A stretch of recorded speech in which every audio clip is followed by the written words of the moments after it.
We're I think live, we're at huh? 19 or 20. Here on Wednesday, April 22nd, 2026, House Transportation.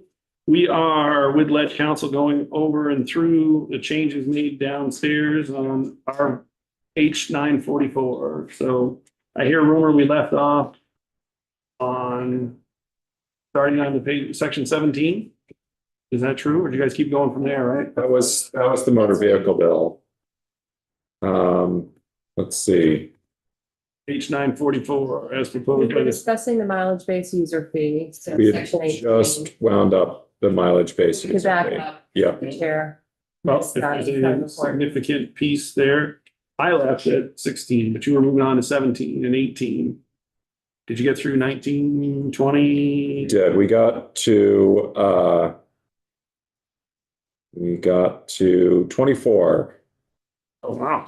Yeah. See, clearly I hold the, Yes, I hold up the show, huh? 23 was what I ended up on. So for the record, Damian Leonard, Office of Legislative Counsel.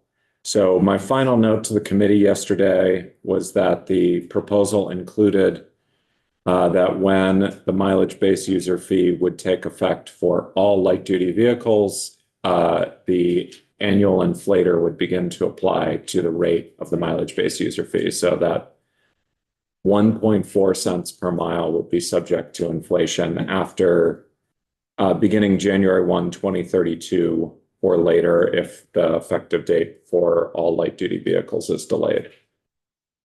So Which section was that? that's section 23. So, Okay. which brings us to section 24, which should look familiar. Yep. And I think I asked the question at the end, yesterday. So on the mileage-based user fee, have there been any changes at this point on the Senate side?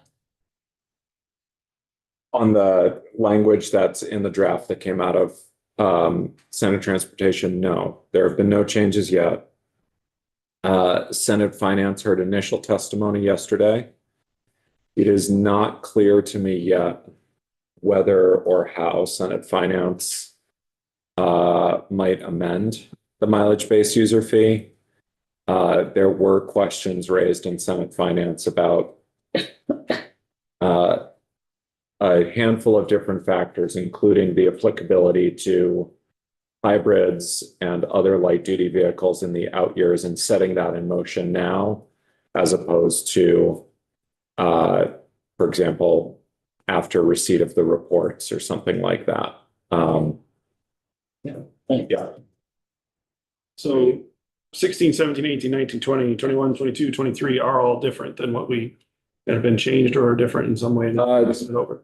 Section 17 is the same as what passed the House. That's the change to the underlying infrastructure fee. And then portions of section 16 are the same as what passed the House, but there are portions that are different as well. Some of them line up with what passed this committee and some of them are brand new. Okay, so we're not going to go back over. 18, 19, 20, 21, 22 are all. Yep, 18, 19, 20, 21, 22, and 23 are all new Senate language. Okay. Yeah, and I can, when they've passed the Senate, in the final version, I can do a side-by-side of the House versus the Senate. Okay. So section 24, oh, I should pull this up on the screen for all of you. Section 24 is identical to what passed this committee. It is the repeal of the old rules regarding what was the Municipal Heavy Equipment Loan Fund, which has been replaced by the Municipal Equipment and Vehicle Loan Fund, which is now under the jurisdiction of the treasurer rather than the Transportation Board, I believe. Section 25, same as what passed this committee. It's the statement of policies, clarifying the standards for roadway design and meeting the federal signage requirements. under the MUTCD, MUTCD. Section 26, this is the same as what passed the House regarding granting the Secretary of Transportation additional authority to waive bonding requirements in certain limited scenarios. Section 27, also the same as what passed the House regarding adopting the National Bridge Inspection Standards for inspection, posting, and closure of bridges. Section 28, technical amendments that are identical to what passed the House relating to the definition of traffic violations and the addition of the bridge posting or closure traffic violation. Section 29, also identical to what passed the House. This is the changes to the Public Transit Advisory Council to replace the Community of Vermont Elders with AARP Vermont, and to combine representation of private bus operators into a single member and eliminate the taxi service member. Section 30, again, identical to what passed the House. This is the GMTA budget authority related to the ability to include voluntary member contributions, grants, donations, and other non-assessment revenue in their annual budget. Section 31, identical to what passed the House. This is the extension of the Public-Private Partnership Authority for the agency. Section 32, identical to what passed the House. This is the language limiting review of Section 1111 permits to appeals by the applicant or permittee. Section 33, identical to what passed the House, increasing the maximum grant amount for the Transportation Alternatives Grant Program. Oh, actually, it is not. There is one change in here. So it eliminates the 50% set aside, provides that grants can be issued for any eligible activity, including environmental mitigation and safe routes for non-drivers. What it doesn't mention in here is that the Senate has made a change so that, if you remember when we talked about it, under current law, preferential weighting is given to bicycle and pedestrian projects. The Senate language adds salt sheds and sand sheds to the preferential weighting. So preferential weighting is for bike, ped, and salt and sand sheds.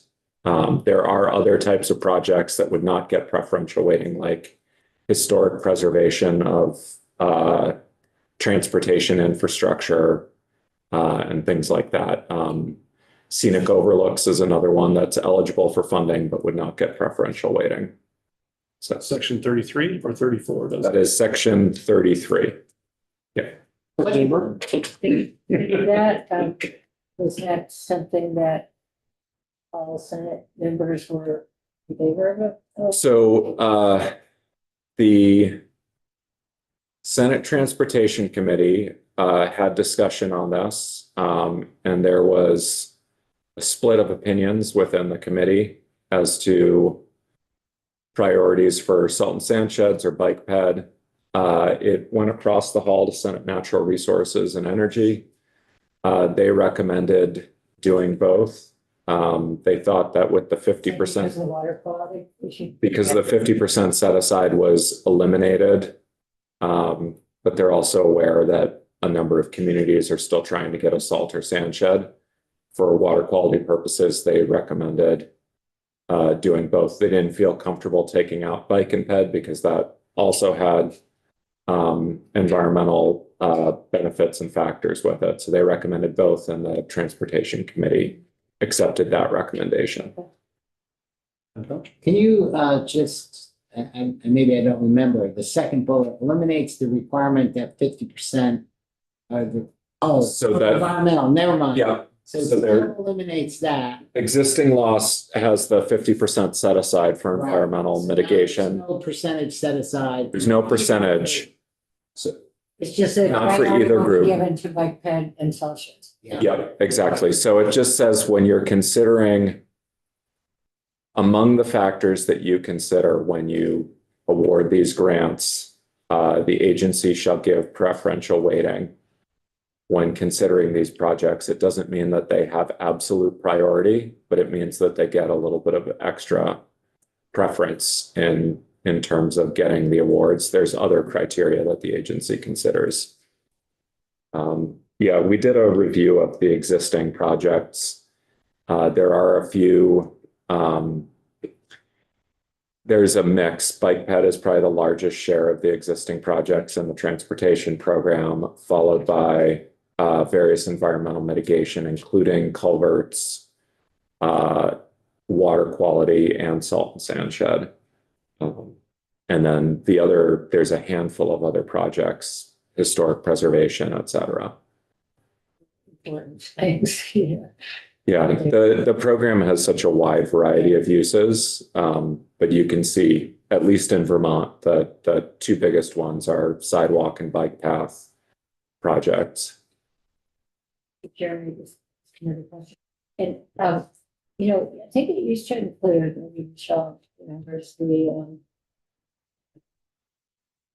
scenic roads, what is it called? Highways. Yeah, there's the scenic highways. Scenic highways. Mhm. Didn't they get There's- paid on yeah. this? And, yeah, It's still on there? It is, it just doesn't get preferential Yeah. weighting. So it's still an eligible activity. There's no set aside that would limit funds availability for that. You could get if it was a good project or something. Exactly, and Yeah, there, okay. I can't remember the exact makeup of the projects, but I do specifically remember in the eligible projects list that AOT has various scenic road purposes, including pullouts for trails and things like that are all called out. So, Maybe Tebbets used to be the person basically in charge of that. Please. The record, Michelle Boomhauer, Vermont Agency of Transportation. Yeah, those types of historic buildings and scenic highway opportunities are still there.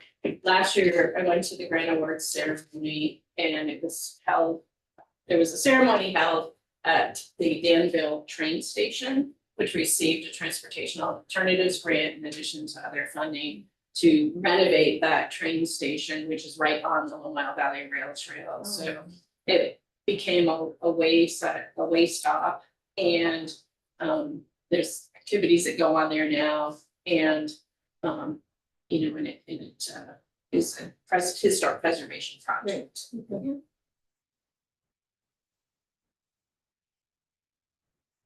okay.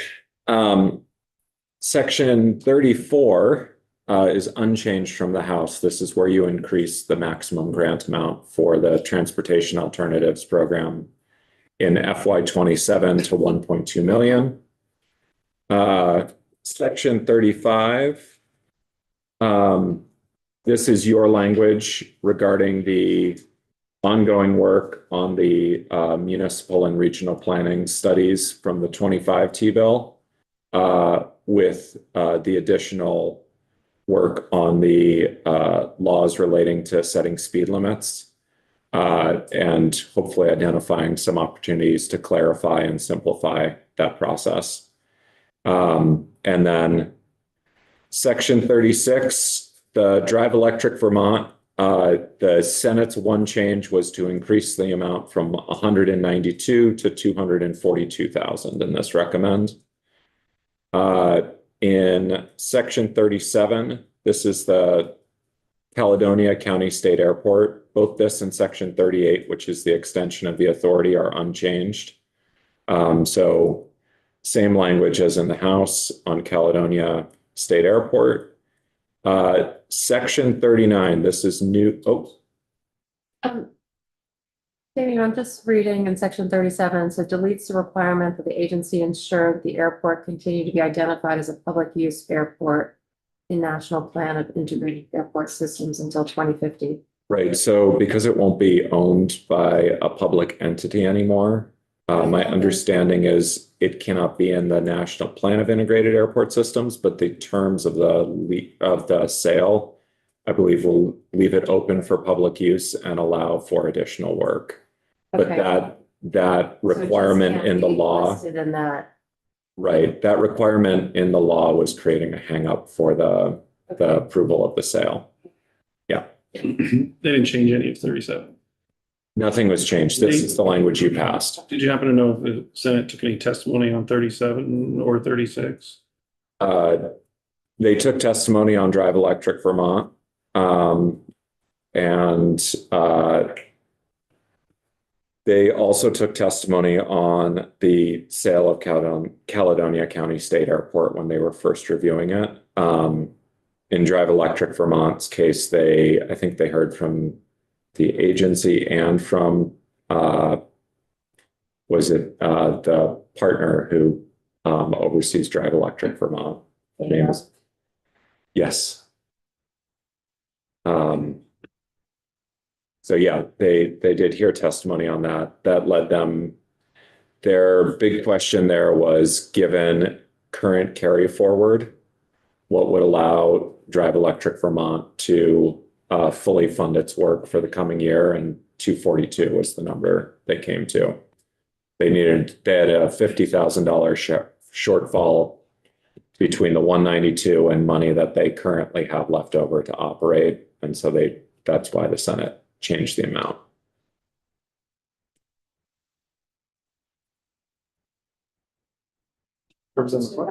So when they were taking the testimony, the Drive Electric Vermont was going to be $50,000 short for the coming fiscal year for the amount of money they needed to operate. They have enough money to get through the first quarter.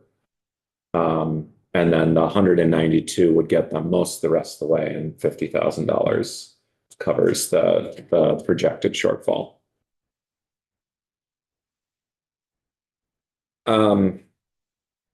Section 39 is brand new language in the Senate bill. There is a chance that this may be coming out and going into the budget. There's similar language in the Senate budget. So the Senate Transportation bill proposed appropriating $400,000 to AOT to provide grants to public transit agencies to continue supporting recruitment and retention of volunteer drivers and mobility management activities related to non-emergency medical transports.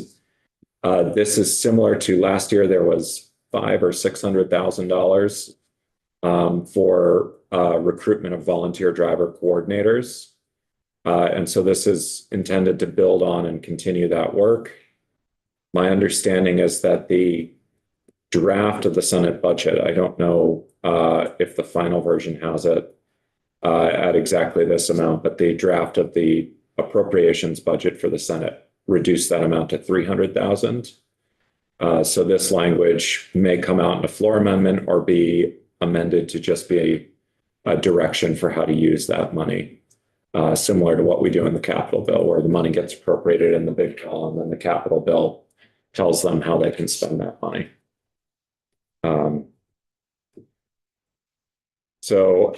Section Wasn't in the original governor's recommend, and it wasn't in last year's House version of the T-bill. It was added. This is a Senate edition last year. Added a committee of conference, but it didn't make it back.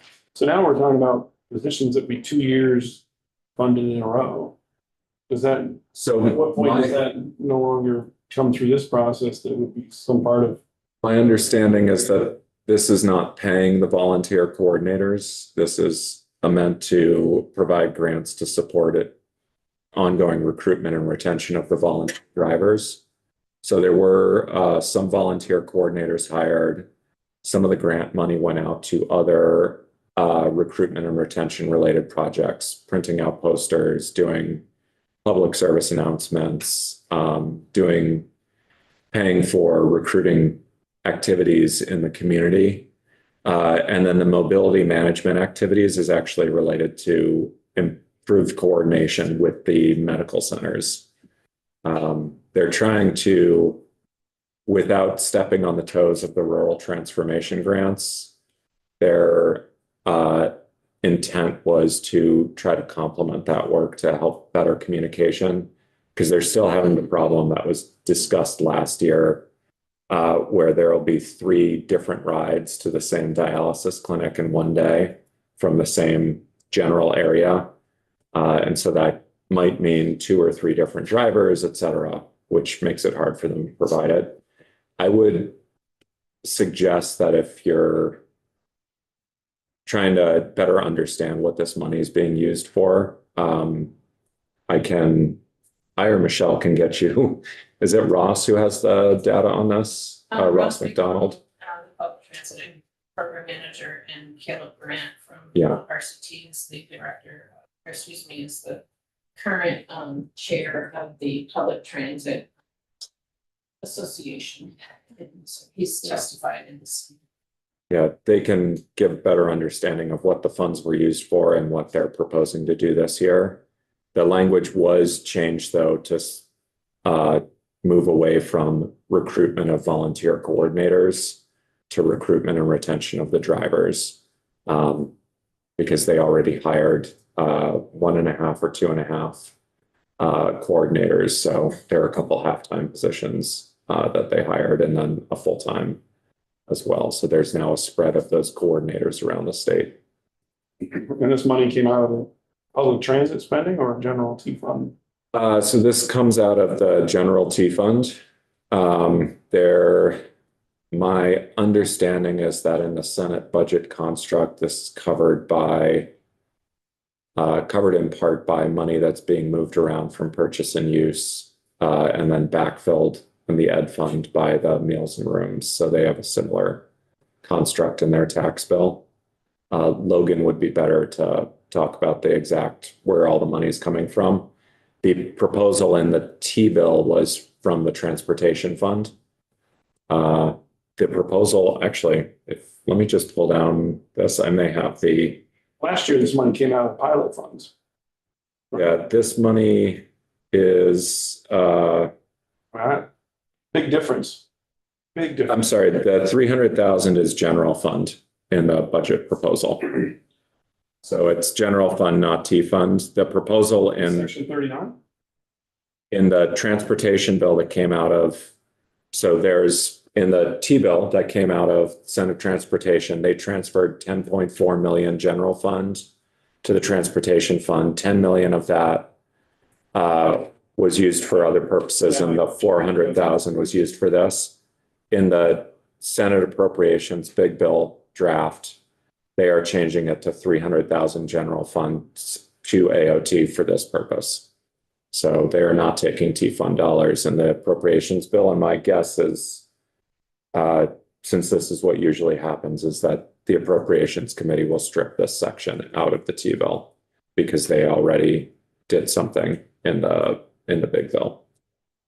It's 300 or maybe 400. Yes. Yeah, I think we should get some testimony on this. I mean, it's my understanding these are, first of all, the public transit organizations did get the contract to do this, which was a big deal. And, if they don't have volunteer drivers, then they have to use their own cutaway buses or whatever to get this. And so and volunteer drivers have, since COVID, I think, has really gone down.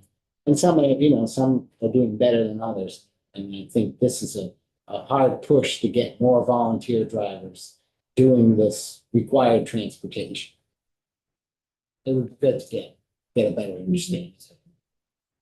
And I can keep you updated on what happens with the big bill versus the T bill on this issue. But my best guess is that this language will come out when it goes to Senate appropriations next week. Remember? Yeah, it'd be interesting to just find out what is the 400,000 for? Is it all advertising? Is it what kind of outreach are they doing? This committee got the reports too from Ross McDonald at the very back of his presentations, and he can come back in and talk about this. There was a rundown of what the grants were awarded for, including what the money was used for. So it was everything from helping to fund advertising to recruiting and paying for the initial hiring of a volunteer coordinator to, I think in one case, there was replacement of vehicles. It helped to fund replacement of vehicles so that the volunteers were driving the transit agency's vehicle instead of a personal vehicle. But yeah, there's a full rundown. And Ross and Caleb were both in the Senate discussing the details of what they did and what their proposal was. Their initial request was 600. So both of these are up. Both the T-bill and the big bill are a step down, and there was a separate request too that didn't make it in.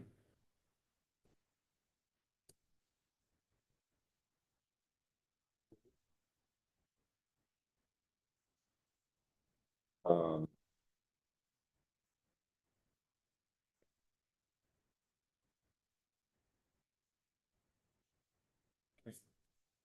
So section 40. So sections 40 and 41 go together. Section 40 adds some, So from 40 on, it's all new.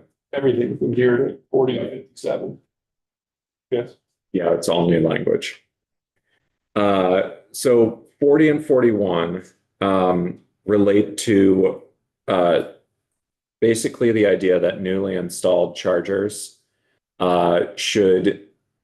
newly installed level 2 and level 3 public chargers should provide information on their charging status to third-party apps that basically do mapping software so they can route people to available chargers.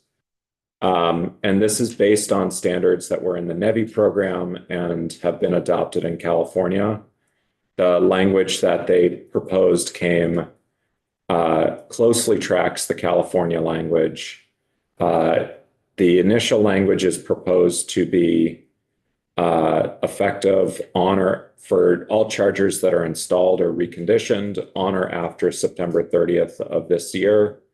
My understanding is that there's been a request to push that out to push out the effective date to January 1 to allow some time for them to make chargers that were installed at that time to bring them online with the system. But this was a proposal that initially came out of, I think it was the American Enterprise Institute published this with some academics, and then it was followed on by California, and then they decided to, I think actually this was in your language, Representative Pouch, and then downstairs, Senator White, former Representative White, asked them to add it. And so this was added in after a lot of testimony and some revision. So section 42, this relates to, and section 43, this relates to the installation of EV chargers at common interest communities. So primarily condominiums, but it could be any common interest community. And it would essentially prohibit the common interest communities from placing unreasonable restrictions on the installation of EV chargers in certain locations, which are within the unit. So the unit owner's unit within limited common elements or parking assigned to that unit. So it's important to note they can place restrictions like architectural restrictions. They can require payment of electrical upgrades, or if their insurance cost goes up because of the installation of the charger, they can pass that cost on, things like that. Those are all considered reasonable within the bill.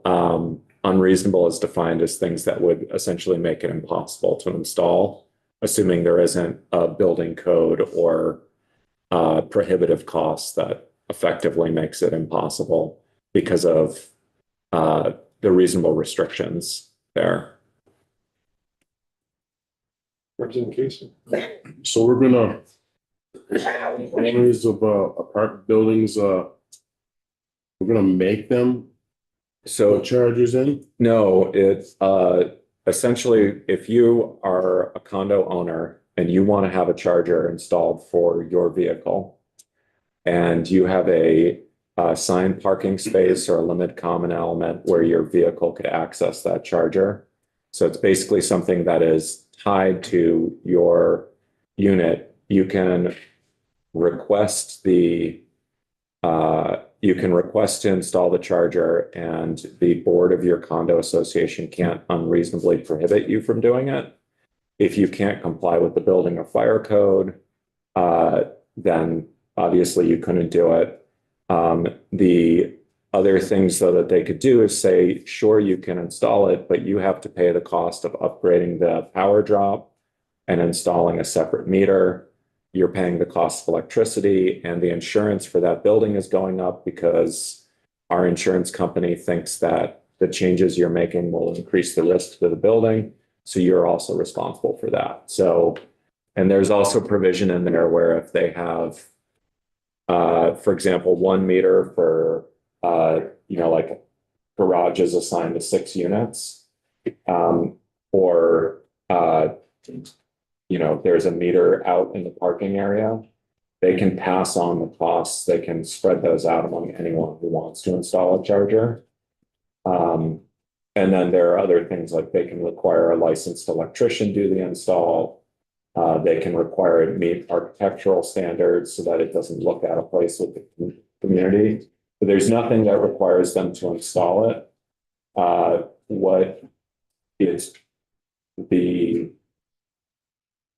What it does do is require that they can't unreasonably restrict the installation, and prohibit it just by saying, no. But if there is a code-based reason or a reason why, there's, like, for example, the individual is asking for a private parking space when no one else gets a private parking space, reasons like that could come up. And this is just to do with condos. Just condos. It's not requiring this language originally showed up in a bill that included apartments and was going to require apartment owners with buildings above a certain size to install chargers at the tenant's cost, but basically couldn't unreasonably restrict those. And all of that language has been stripped out. It's just down to the condos. So yeah, I will say they took more testimony on this language this morning. It's likely that what is in the current bill will change at least a little bit. The condo associations have asked for more time to be put in the statute for review of these requests because of the limited bandwidth of condo boards, especially at the smaller location or smaller associations, where you may have a board of 5 people for an association of 12, and the board meets twice a year.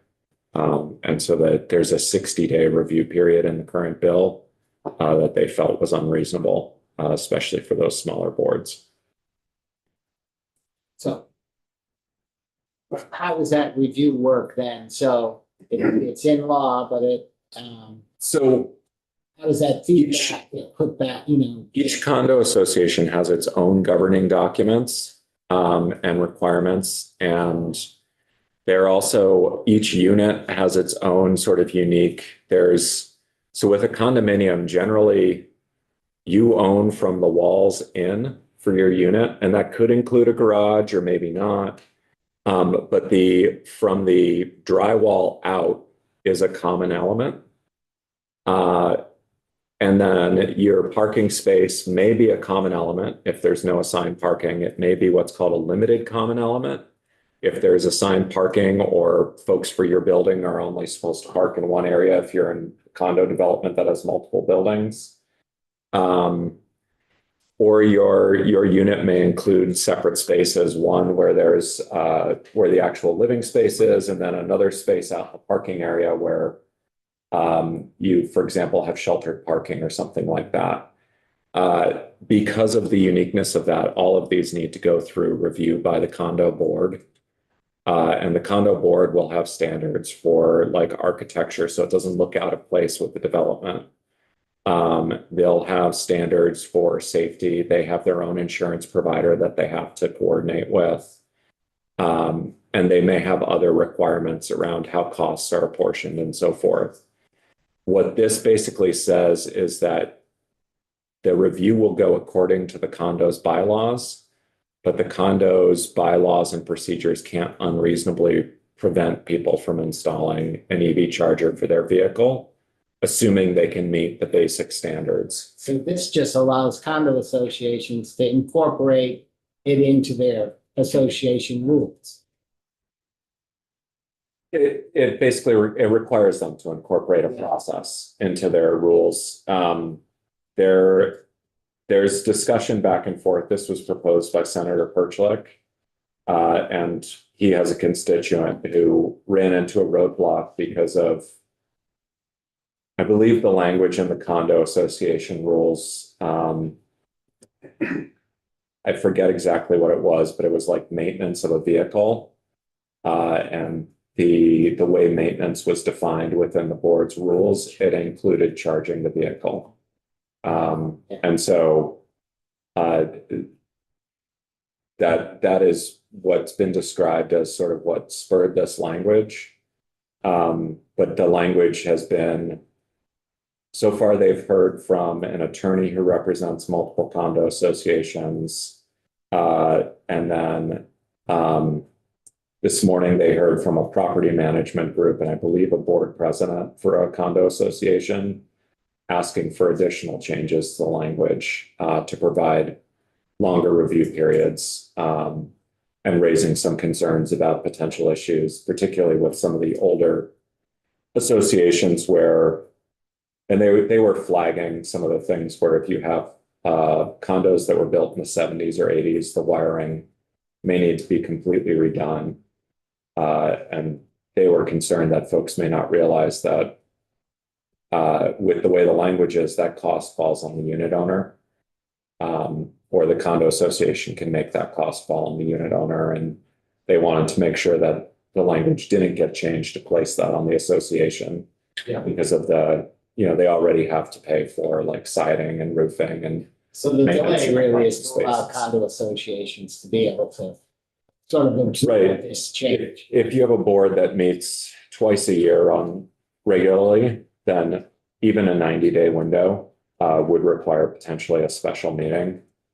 For boards that meet, 8 to 12 times a year, it's easier to accommodate, but even then, they may need time to get it on the meeting agenda. And if you're in one of the windows where they don't have a meeting for 2 months, you need the full 90 days. 60 days could end up with them having it deemed approved under the law. They don't want to have that because they want the opportunity to review and assign conditions such as, we're going to send you an invoice for insurance and you need to improve the electrical drop and have this done by a licensed electrician. Okay. Who decides whether the condo association has a legitimate right, so to speak? So as I understand it, and I can confirm this for you, but my understanding is that if there's a dispute between the association and the unit owner, that is a dispute in contract, which would go to court, or there may be dispute resolution mechanisms built into the agreement. They may have a mediation, but ultimately this could end up in court if there's a dispute. So I think the goal here is to basically give condo associations rights to place some restrictions on there, and then unit owners rights to at least get the chargers installed. The question for, I think, when it comes back, whatever the final version is, will be, is it a reasonable solution to that issue? This language has come up before. This is the first time it's made it into a bill that's gone out of committee that I'm aware of. So it's come up. I think the first time I covered this language was in 2024. before I stepped into this role, but after my predecessor had left Okay, the prior role. So it's been circulating for a couple of years, getting a lot of discussion. So. so we can take, I guess, I'm sorry, I'm ready. We can get into more detail and take testimony, should it survive the finance and and where we're at. I just want to be sure to get to all the high level spots, but I would say that obviously we would need, if you have more general questions, I want you to ask them. That wasn't really my part. I'm just saying I want to get through them all, but I want to make sure we hit levels, and we're gonna have to see which ones we need to come back to and not. I don't know, time wise, if we're gonna get through all the spots today or not, but honestly, he took testimony on all of these pieces. And Yeah. they're still taking it now with something you mentioned on about. They are still taking, yeah, So what I'm getting at is, we don't know what it's gonna end up at yet, whether it is or isn't gonna be. yeah, So I'd like to get there when we get there, I guess, so we can at least get through all the parts and get over to the DMV piece too. Well, I don't know if that's gonna be possible, but we're gonna. Let's a little more high level. yeah. So sections 44 and 45, this proposes a 2% surcharge on the sale of jet fuel, that would be collected along with the sales tax on jet fuel sales. And then updates the transportation fund to reflect the addition of that going to the transportation fund. The money could only be used to support aviation infrastructure projects. I will say that this, it did not get a warm reception in Senate Finance yesterday. And then this morning, Burlington Airport was in Senate Transportation testifying on this, and my understanding is they'll be in Finance tomorrow. According to their testimony, this would give BTV the third highest tax rate on jet fuel in the country.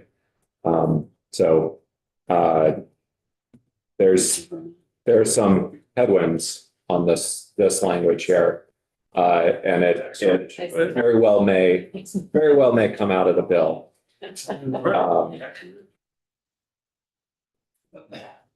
So Did they take any testimony on the effect of, besides the fact that it's gonna raise the price of, which it would, but how much money they would actually collect from such a thing? So my understanding, and I don't know that Logan has a projection on this. One of the questions here, and this is one of the potential complications with this, is because of the type of flights that Burlington gets, there is the possibility of jets filling up with extra fuel at the other location and then not purchasing fuel in Burlington. The airport this morning in their testimony stated that they were concerned about that happening and the sale of jet fuel actually going down, which would affect sales tax and local option as well. I have not gotten to the point in the testimony where the jet fuel provider at the airport testifies. That's where I had to leave off in order to get back here in time for committee. So, but if this stays in, I assume you'd want to hear from the airport and the fuel provider and so forth to hear their concerns about the implementation of this. It also affects Rutland, because Rutland's the other only location. other, location. And when I looked into it for the committee's edification, we sell about 290,000 gallons of jet fuel a year, and this type of thing would only develop about $24,000 worth of tax revenue. It's de minimis and harmful. Is there a difference between jet fuel and aviation fuel? Yeah, so there's aviation gas, which is taxed under the gas tax. So that's a per gallon tax rate, but that money gets sequestered for aviation purposes. That's what you'll put into your prop plane. The jet fuel specifically go. I tried to sell them. Yeah, Represented white and then represent Pat. so Yeah, thank you. I just have some questions on the jet. So there's prop plane fuel, there's Right. jet fuel. So Rutland, Burlington, I mean, Lear jets could be flying into Stowe, so they would probably buy. But I don't think they, yeah, they don't, Places where there's fuel farms, as I know of, is Rutland and yeah, Burlington. the jet fuel is, as I understand it, only sold at Burlington and Rutland. Okay. There are other airports, including Berlin and Stowe, where jets fly in, but they don't fuel up here. They fuel up at their other location, fly in and then fly back. Okay, so it's a different type of fuel for jets. Right. Versus other. Right, so, yeah, yeah, exactly. Jet fuel is similar to kerosene Into the and details. Of course, yeah. It's still there. Just wanted to. Yeah, yeah, but I'm not sure that that's really also, Yeah. not sure that that's totally the case, so I want to hear it looking at the other outside of the room, and so I'm saying general questions and tie level and remove. yeah. That's a generic Right question. after No, Representative let's go. Oh, yeah, let's go. Yeah. Representative McCoy, but Where is this in the process of being? It's voted in out of Senate Finance committee? right Oh, it's now. already- I thought it voted. Yeah, it's out of transportation. Okay. So one of the things that this particular section got very little testimony before it left transportation, with the understanding that they would be taking testimony this week on it, Finance. in finance and in transportation. Because of the timelines that leadership in the Senate set, this section in particular was one that got added late, and they said, we'll take testimony on it and we can amend it or take it out based on the testimony after we voted out. But they were told they had to get it to finance. Okay. So, Thank you. yeah, this is likely to be amended based on what seems to be happening downstairs. Section 46, this is a report back from DMV on the cost to implement an intelligent speed assistance program in Vermont. Intelligent speed assistance programs, essentially, it would take for individuals whose licenses are suspended for speeding violations.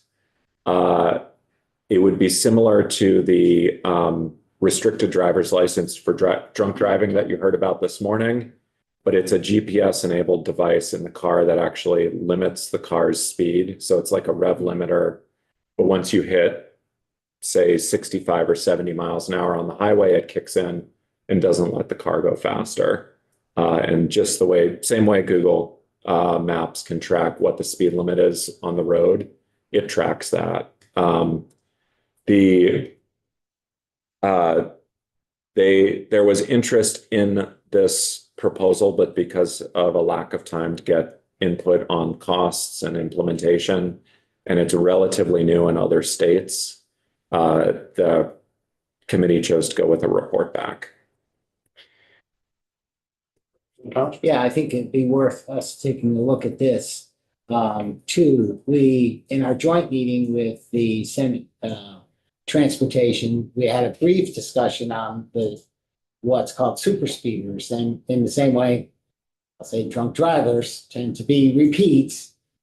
These super speeders, if you look at who's speeding, it's a small percentage that continually do it all the time.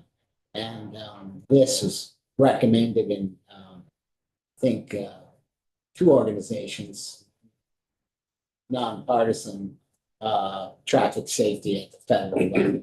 So it'd be interesting to see, to get more testimony.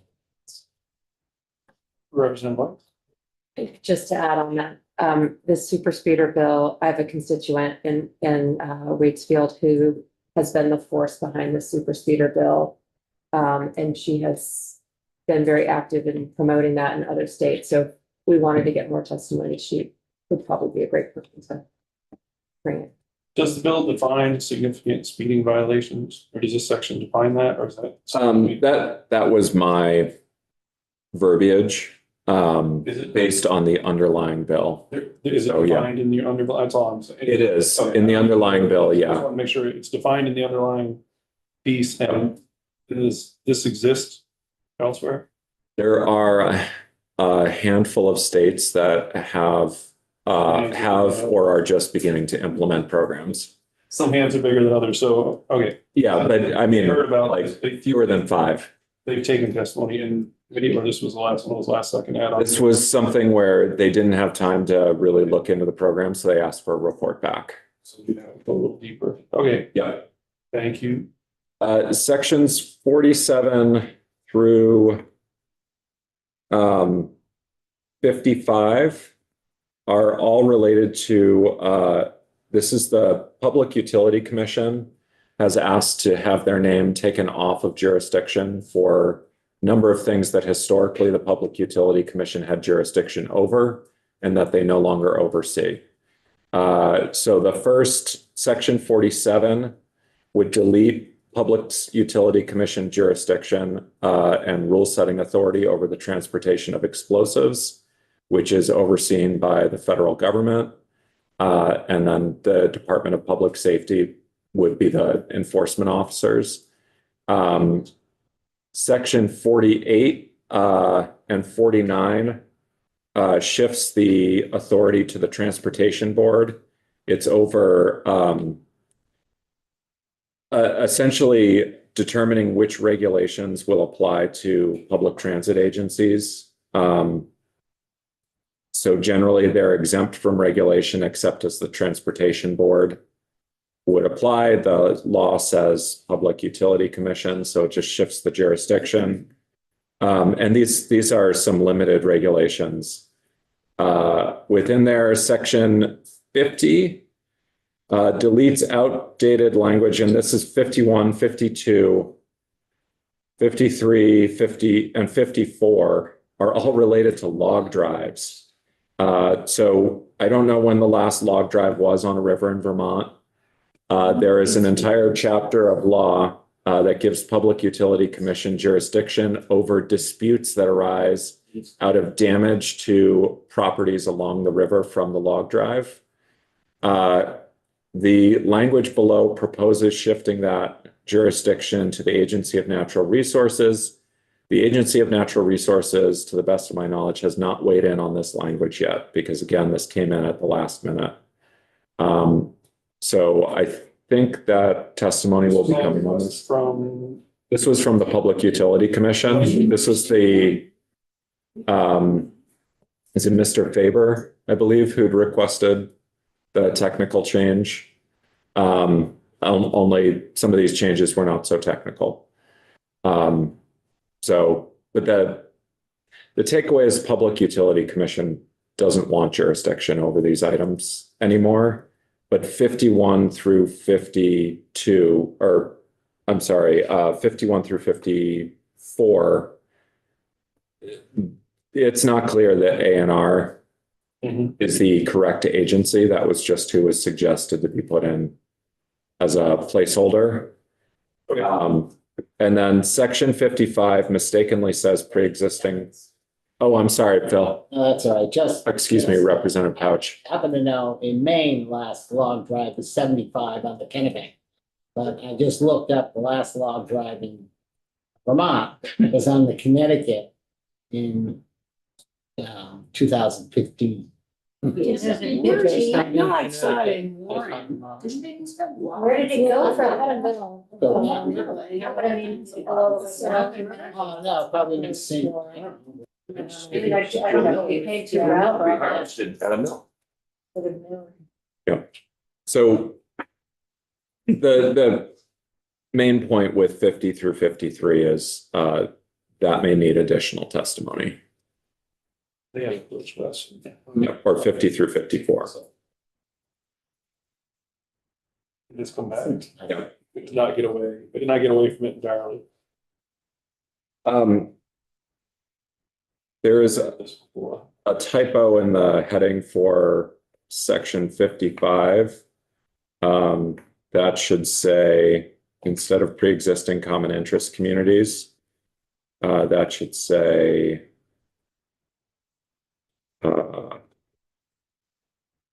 petition and hearing for relief from taxes. So this is. PUC requested. Yep. So the statute gives the PUC jurisdiction.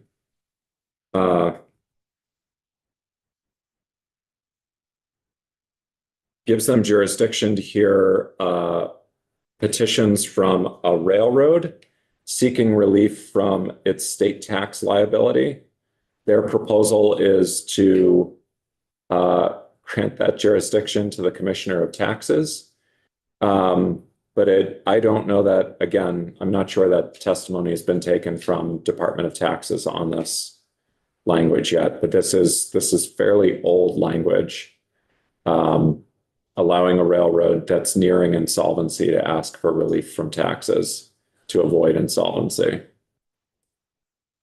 So given that the existing common is new title and it's PNC requested, can you go back then, I guess, and clarify? So like section 44 and 45, you said were Senator Perchlik requested.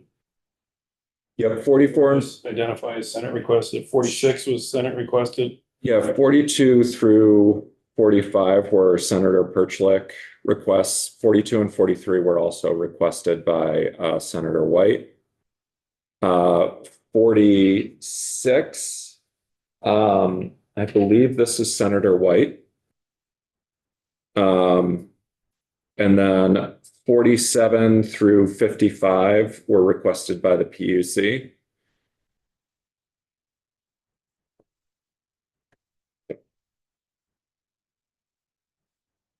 So I'm sorry, then I guess back to 40 and 41 were also then. Yeah, so 40 and 41 were requested by Senator White. And 42 and 43, you said was Senator White. 44 and 45 were Senator Perchlik. 42 and 43 were Senators White and Perchlik. And 44 and 45 were Perchlik. Thank you. 47, 48 and up. All the way to 55 Yep, is PUC. that's correct. Thank you. And now we're at 56. Yep, 56 is the last item in this, and this was from Senator Westman. And this would require the Commissioner of Motor Vehicles in consultation with the AG, the Vermont Car Dealership, so that's it's VADA, and the Alliance for Automotive Innovation to examine the use and reliability of vehicle history reports.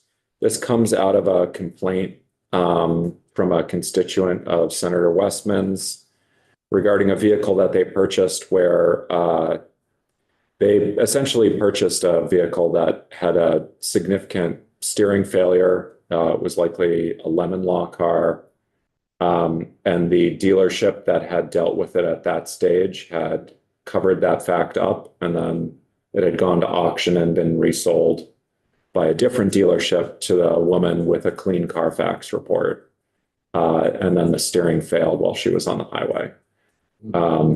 And so her concern is that was about the accuracy and reliability. The initial language came out of a bill that would have required certain provisions, and this is instead asking for a report back to get a better understanding of the issue.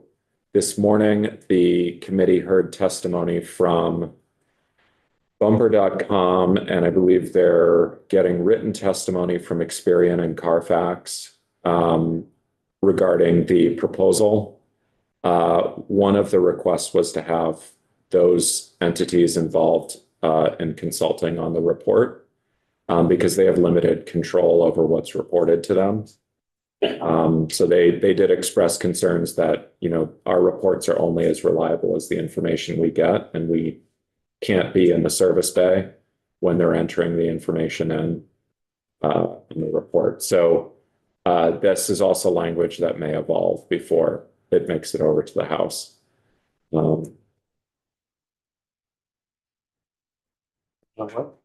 Is there there must be some kind of statute, federal or state, that requires car companies, dealers to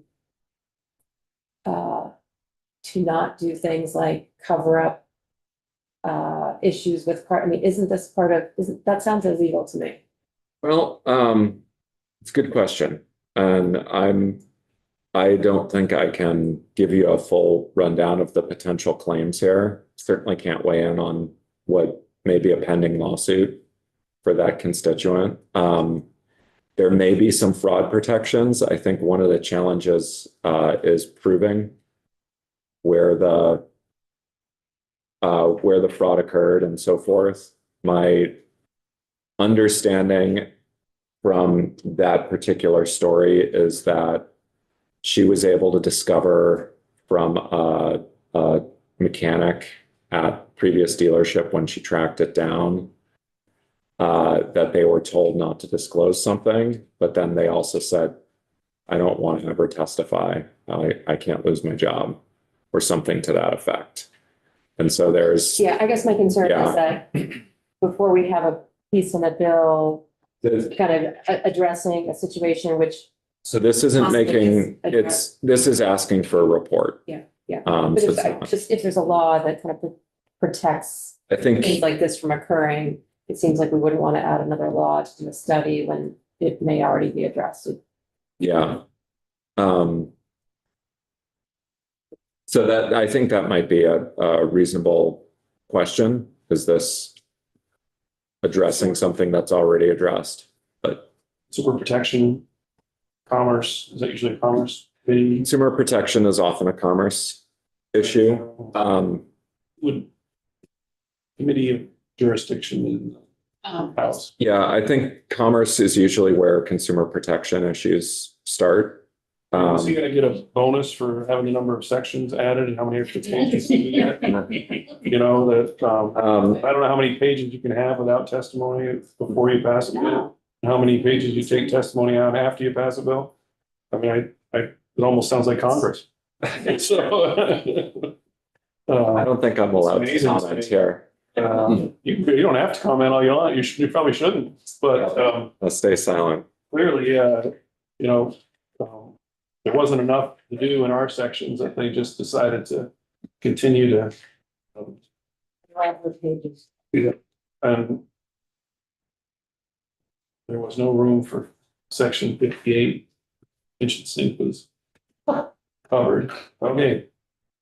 Well, I guess we will have to go and see what comes out of finance and heads into probes and where it eventually gets to the floor. I've heard in this testimony, there's potential multiple floor amendments and other pieces will get us to where we will see the bill, but we at least have an idea of the basics.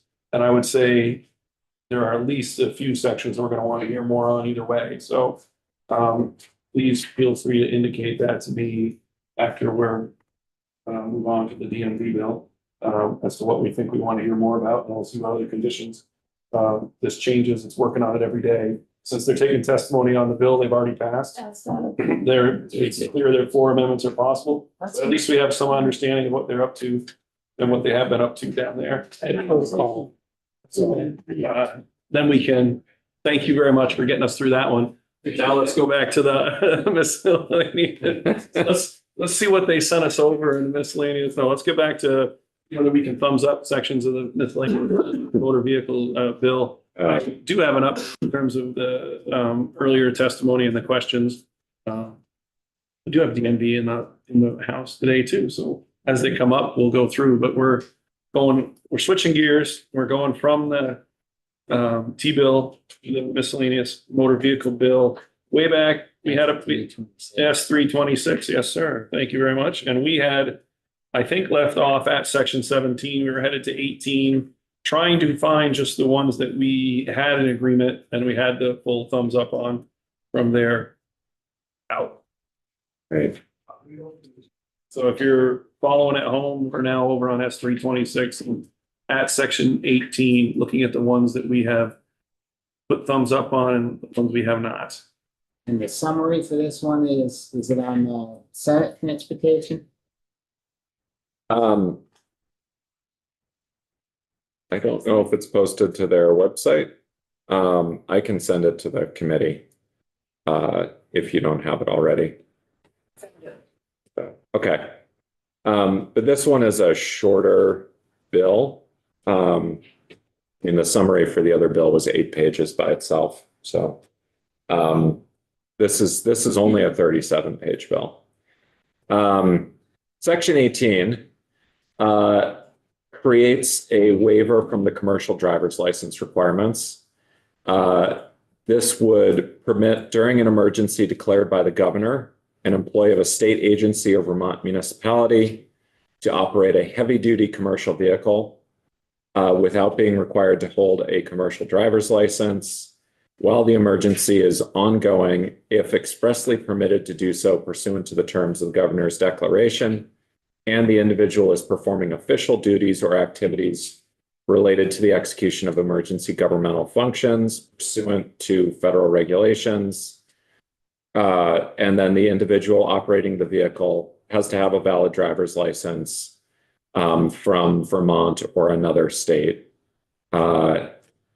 So emergencies are defined as situations, conditions, or events that involve significant, imminent, or ongoing risk to public health and safety, infrastructure, or property.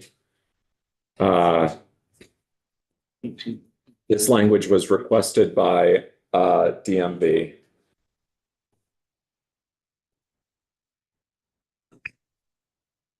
There was a hazmat question on this piece. I remember that, but Representative White? I just have marked that we had questions about hazardous materials and operating in waterways for this. The waterways was the question. A&R is coming in. That's what that was for. A&R is coming in tomorrow. They're going to comment on 2 or 3 different things. And waterways on section 18 is one of them. And so we won't be thumbs up this until after we hear from that piece. Okay. So I guess we're on to section 19. Catch up on my notes here. Yeah, we want to confirm that. I know we said the A&R piece, but I make sure they do they know that that's section that we're. Yeah. And I know they're also testifying on emissions on the, may not be the same person is what I'm saying. Okay, I just want to make sure, because the other one's on the emissions requirements and inspections. And on proposal changes, so. And on the motorcycle emissions piece. Yeah, I know Deirdre and Rachel both cover emissions. I don't know if Rachel also covers the water quality. But I would confirm that Deirdre is in the air quality division, so she would not likely be able to comment. Okay. Section 19, this is creates a fee for a 1-year non-domiciled commercial driver's license of $40. So as a reminder, non-domiciled commercial driver's licenses are for individuals who have legal authorization to work in the United States, but they're not US citizens, or for US citizens whose home state is not authorized to issue commercial driver's licenses under federal law. So if you violate federal law, you can have your right to issue CDLs suspended as a state. And so in that case, the individual would have to get a non-domiciled CDL from Vermont or another state. Make a note, this was DMV requested. Yes. Okay. I think we heard about the foreign national piece. I don't recall that they had any other notes if anybody wanted to hear anything else about this part. Representative Case. We took a test, right? Still took a test, right? Yeah, this doesn't change any of the requirements to get a CDL. You still have to pass the tests and all the other requirements. You still have to provide documentation of your right to work in the United States. The federal regulations around who can get a CDL are likely to be changing, and they'll still have to comply with all of that. Yeah. This is just saying that if you're getting a non-domiciled CDL, it's 1 year, it's $40. We're adding a fee. Yeah. They currently don't pay. Another leak. Well, They currently don't pay. And who says the administration doesn't request new fees? all right. Is anybody got any other, I think this is one of the ones I guess, are we okay with this section or we need more information? Anybody got a thumbs up? Then that's where we're at. We don't have Tim here to say whether we're okay. Yep. 2, 3, 4, 5, 6, 7, 8, 9. All righty. Right. Section 20. Well, now Candace has to change her big giant spreadsheet. Not that canvas, this. Yeah. Oh, sorry. Yes, from earlier today. Line 257. That's all right. Well, that's gonna happen again, isn't it? Go ahead. All right. Up to number 20. So section 20, this relates to the placement of validation stickers for your motorboat registration or for motorboat registration if you don't own a motorboat. This requires that they be placed within 6 inches in front of the registration number on the port side and 6 inches behind on the starboard side. This is to bring us into compliance with federal requirements. It was requested by the Department of Public Safety. And we had the boat administration piece, who gave us a fairly substantial presentation, as I recall. Representative Pouch? And, you know, I guess we might want to just confirm there'd be some kind of education piece that goes out with registration to something that tells you where to put them. Yeah, I would, Al Johnson, yeah. Go ahead. I was gonna say, Try to answer that one, and Representative Casey's up next. I was just gonna say, unless you want language, I would confirm that with public safety and DNB. He gave us all his card too, so. Representative, Last time I put numbers on my boat, it gave you directions right on. They give you directions right with it. So that may be how they do the outreach. Cool. Yep. Got it. you want something more? That's the question I'm asking. For what it's worth, Question, whether they want more of a thumbs up or not. Representative White? I just meant, I'm in on this conversation, but Yeah. I think that. That's what we're here for. We're either Yeah. going thumbs up or we're gonna ask another question to somebody. I think that if the change here is asking people to do something specific with the sticker, that it's appropriate to find out what kind of communication is coming from the DMV when they are receiving that sticker. It's on the sticker. You place your thing 6 inches starboard and on the other side too, port side, it's on the sticker. so If you can't figure out that, it shouldn't have a boat. Federal law, that's what it is. So what- Federal law. Positive text. From that sticker, right? for what it's worth, this is one of the only drafting requests I've ever gotten that came with a diagram that showed where the sticker was supposed to go and said, draft this. So, My understanding from the public service is we don't have it clearly stated in our regs that where they have to put it. And that because we don't state where they have to put it in the regs, that we're not in compliance with the federal regulation.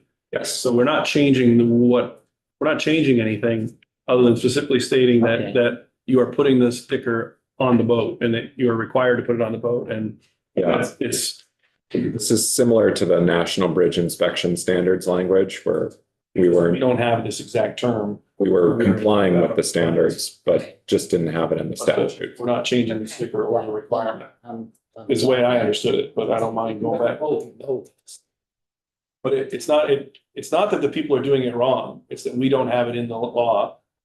We don't have it, it's not in there now, is what I'm saying. It's not, I want to make sure it's more clarified. We're not saying that boat owners have been failing at this. What the Department of Public Services, Public Safety is saying is our regulations don't tell them to put it in the right place. Our diagram does, but the law doesn't say it. And if we don't add it to the law, we are technically out of violation with some of the federal standards.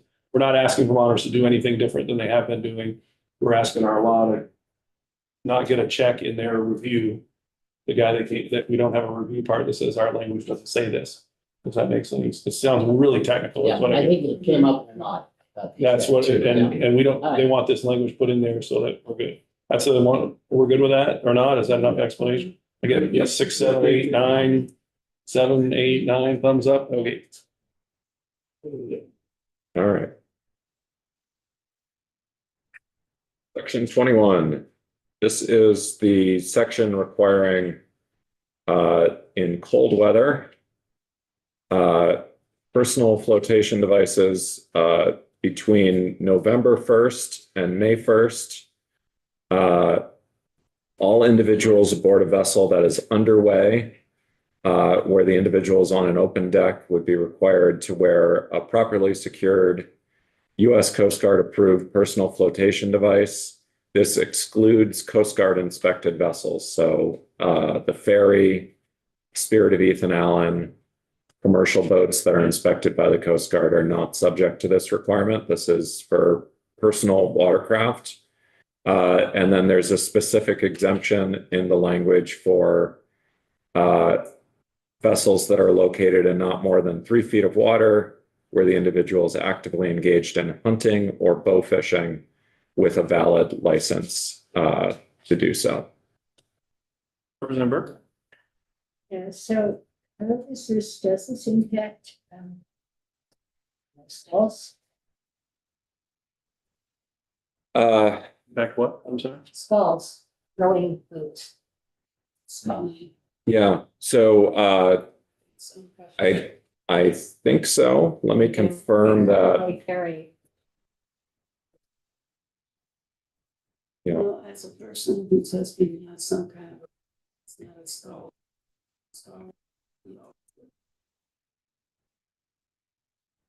Saying Sculling doesn't wear it or they don't What do. people will, Yeah, it's a good point. you know, particularly people who are rowing in racing. Yeah.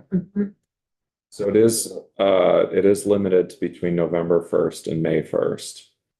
So We, I'm sorry. I'm sorry to interrupt you. I don't know if you got to the end of what you're. Yeah.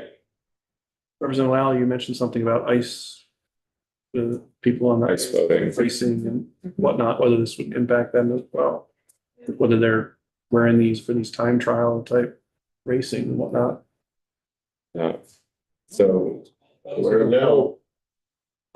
We gotta wear them so now if we pass this. Now. racing shells and rowing sculls occupied by individuals over 12 years of age are expressly excluded.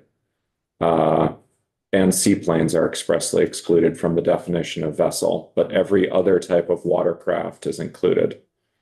And then the law itself, the life jacket law specifically excludes Coast Guard inspected vessels, which have to have certain number of life jackets on board or PFDs, but you don't have to require individuals to wear them. But do stalls in general, not just with this particular provision, The- but are they excluded from having a life jacket on board? I mean, Yeah, they're excluded from the definition of vessel. Okay, Yeah, so they are.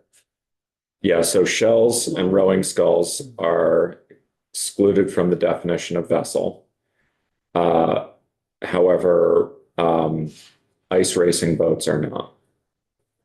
So, the big question there is whether they would be considered a watercraft. Nice. Yeah, Specifically I excluded. mean, That's people fine. can drive on the ice, right? I mean, Yes. so we can see. ice racing boats, so it's a sailboat where they Oh, attach. Yeah. But Yeah. I guess I misunderstood. So vessels, the term vessel includes every description of watercraft other than a seaplane on the water or a racing shell or rowing scull. And the way it's worded is actually a little unclear because then it says occupied exclusively by individuals over 12 years of age, comma, used or capable of being used as a means of transportation on water. I'm not sure whether occupied exclusively by individuals over 12 years of age applies specifically to rowing sculls or to all of them. But I'm assuming that it's for rowing sculls. So if you're under 12, you would be subject to the life jacket requirement, but once you're 12 and over, or over 12, you would not have to wear a life jacket in a rowing scull. Iceboat apparently is considered a vessel. Because it is capable of being used as a means of transportation on water. Even if it's currently used for transportation on ice. So that would mean it was exempted Yeah. because it's a vessel? We can't, yeah. Yeah, The skulls are not exempted, or they are? the skulls are exempted. Exempted, but the ice one. Yeah. Yeah, Definition of a vessel. And we don't know whether those people that race in these things usually do or do not wear a life. I do not know. Represent what? I had noted that we talked about May 1st versus June 1st. And I know we had some testimony from a gentleman who said June 1st would be better. You know, we were looking at other states and I think they were south of us, and Vermont's waters are pretty cold. So and Memorial Day weekend is a big day on the water. I would be a proponent of changing May 1st to June 1st. The other thing I had noted was that we discussed a communication campaign of some sort needed to let Vermonters know about the change. Represent Couch? No, I'm good. If, does that represent Lowell? Yeah, I just, I agree with the idea of June 1st. And I know it gets incredibly busy, and I'm wondering about the challenges with enforcement if we push it all the way to June 1st. Because it concludes Memorial Day weekend. Yeah, and we might need to just get some testimony on how feasible that is. But I think May 1st, it seems very doable. I mean, maybe we could even do May 15th or something, I don't know.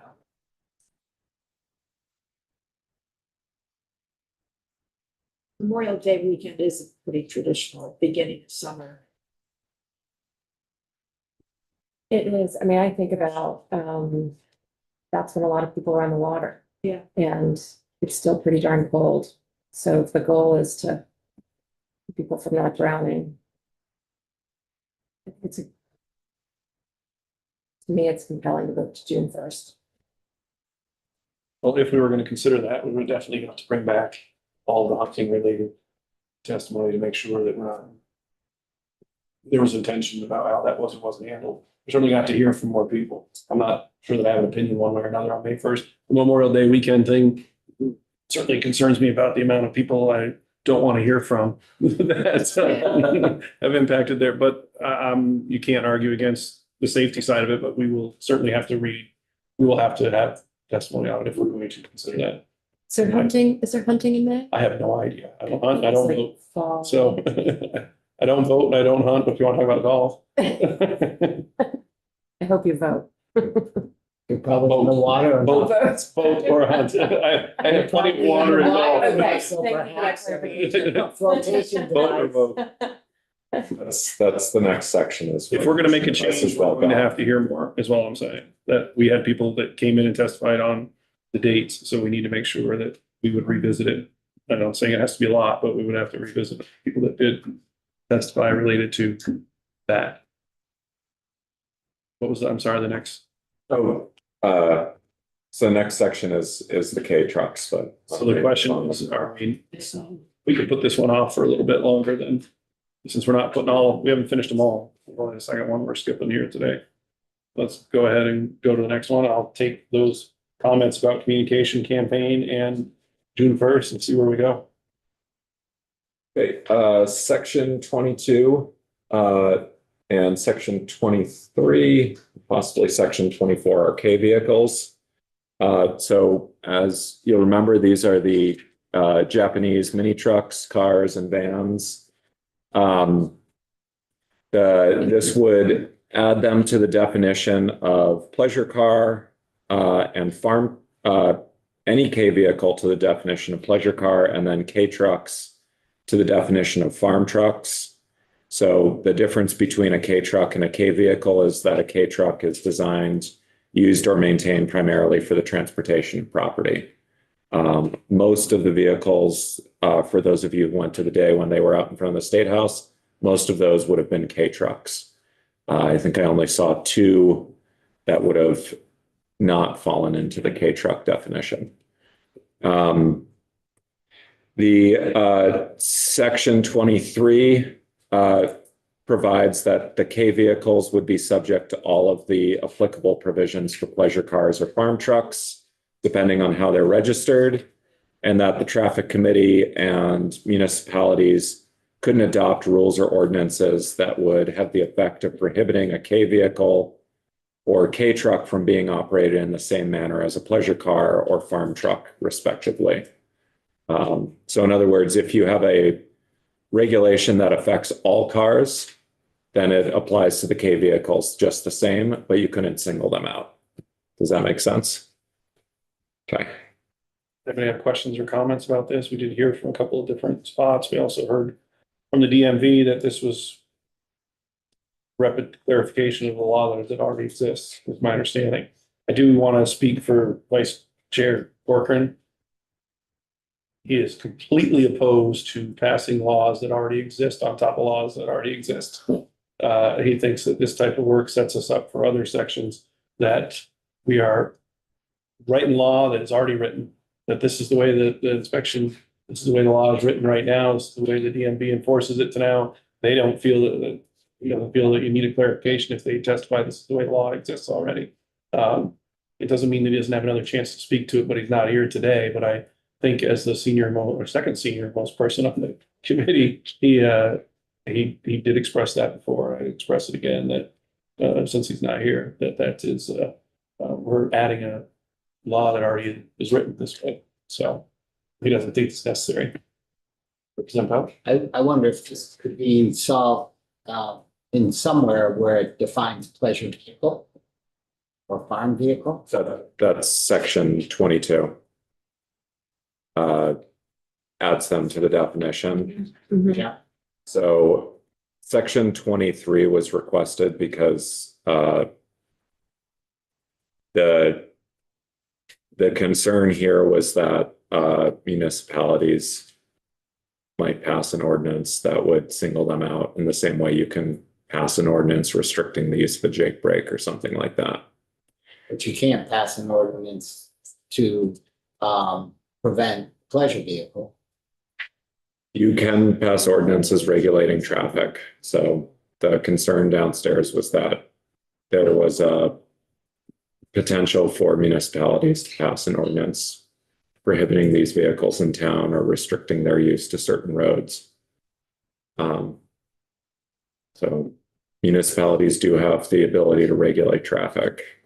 Say no pleasure vehicles on this road, I suppose. Well, this is saying that if you're going to regulate vehicles at all, that has to be on the same level.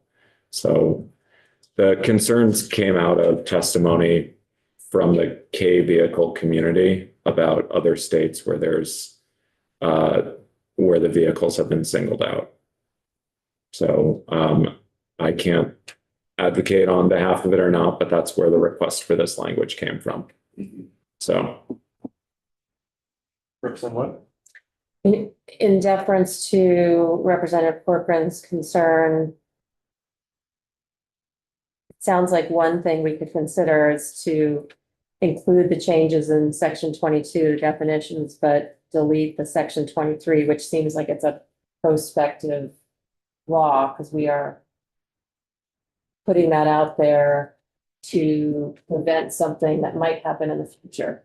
But we haven't heard, I don't think we heard any testimony that K vehicles were being discriminated against in towns right now, but there was concern about K vehicles not being registered in different parts of the state because there wasn't clarity in how the DMV should handle them.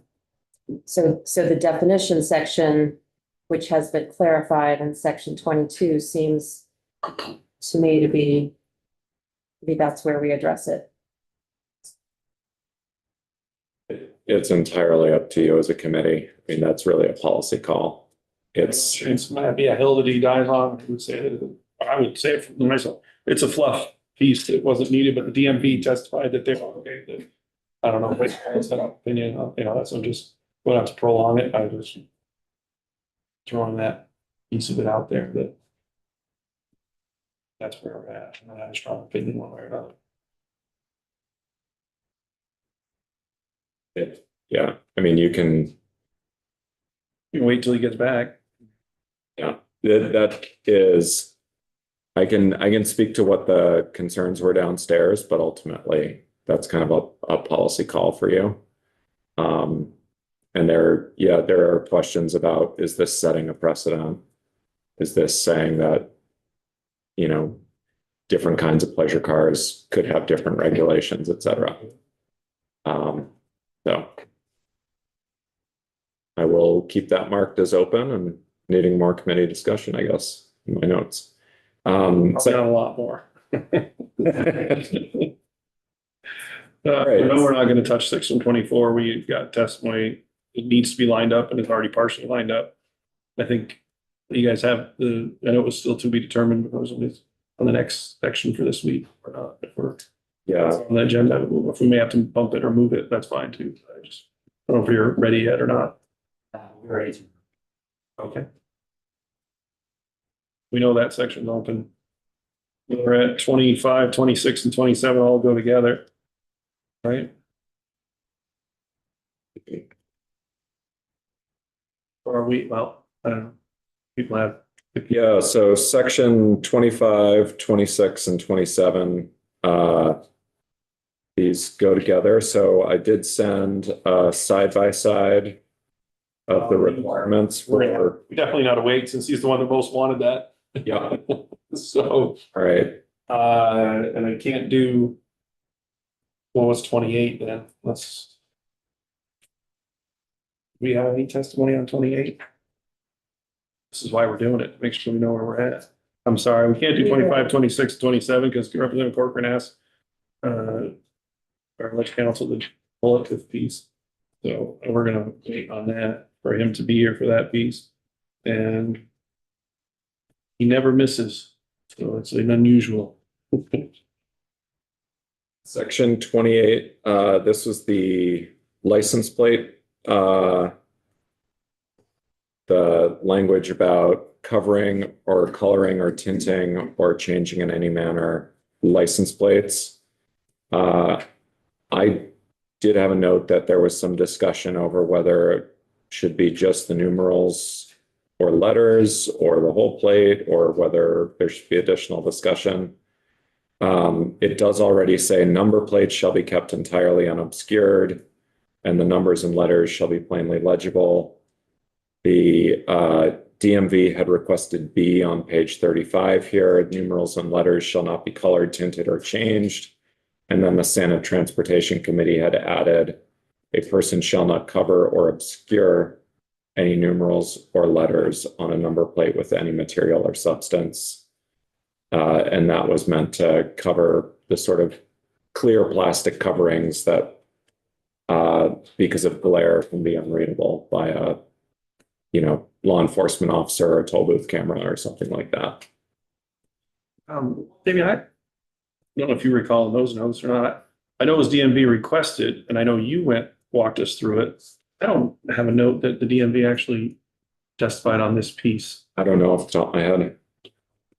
Well, we gotta add that in then, because we had Damien, but we have not had the DMV, so when we can add section 28 in for the DMV side of it, and then I guess that means whether anybody's got anywhere else they want to hear from. I mean, I saw one of these for the first time. I never paid any attention, but I saw a covered license plate for the first time the other day, and you know, until you're right on top of it, and specifically there, you can't see it. I guess if I had wanted to pull it over, I would be a little frustrated. So anyway, Representative White? I had just noted, we had some conversation about companies that color the back of the license plate so that it's a Vermont green plate, but they might put another color on it and Somewhere there must be an aftermarket. yeah, I don't see the Shop language in here, that but does about this. that, but That was, uh, yeah, when I mentioned that there was discussion about whether it should just be numbers or letters or the whole plate. That was what I meant. Yeah, when we went through this on the quick overview, that came up as a discussion point about, because depending on the state, when this is addressed, some states refer to the whole plate, some states focus on the numbers and letters. Apparently you can get either or both colored, numbers, letters, or the background. That's what I like. If we were to say numbers, letters, background, or just say the entire plate shall not be color tinted or changed in any manner, that could cover the whole concern. Right, and you may want to change that to say a person shall not color, tint, or change Lumos. one of the things that I think we've discussed before, that run of plates from the state where they faded prematurely. Technically, that would be, if you were talking about the background, those plates would have been changed from their appearance at the time the plate was issued, through no fault of the owner or user there. So that it's the same. So clarifying that a person is not. You may want to consider that. The first subdivision here also has the same potential concern. Number plates shall be kept entirely unobscured. Every time, your plate gets covered with snow or mud, depending on the season of year, or dust, it has now been obscured and technically would violate the letter of the law, although I don't think law enforcement would penalize you for this. So it's just, this is getting into how grammatically precise do you want to be in the statute? So is this something that you want to really dig into at this point in the year? Since it doesn't appear to be, at least in that subdivision, I don't think anyone has asked for a change to that language to clarify that. Okay, so we are not able to finish any of the last of these sections for today, but we will take them up the next time that Gabby can get Damien on the schedule, probably after floor tomorrow, if it's not already there. And we're depending on what we're at, so we can get through the other pieces. Tim will be back, we'll be able to click off a few more of those sections. We have the motor vehicle inspections testimony on there, and there's 2 or 3 other follow-ups that I will get to. As far as back to the T-bill, there's sections on the Senate pieces that we want to dig into, or you have more comments, reach out to me. We'll try to pull it together, and we'll continue to monitor what's going on downstairs. We are adjourned.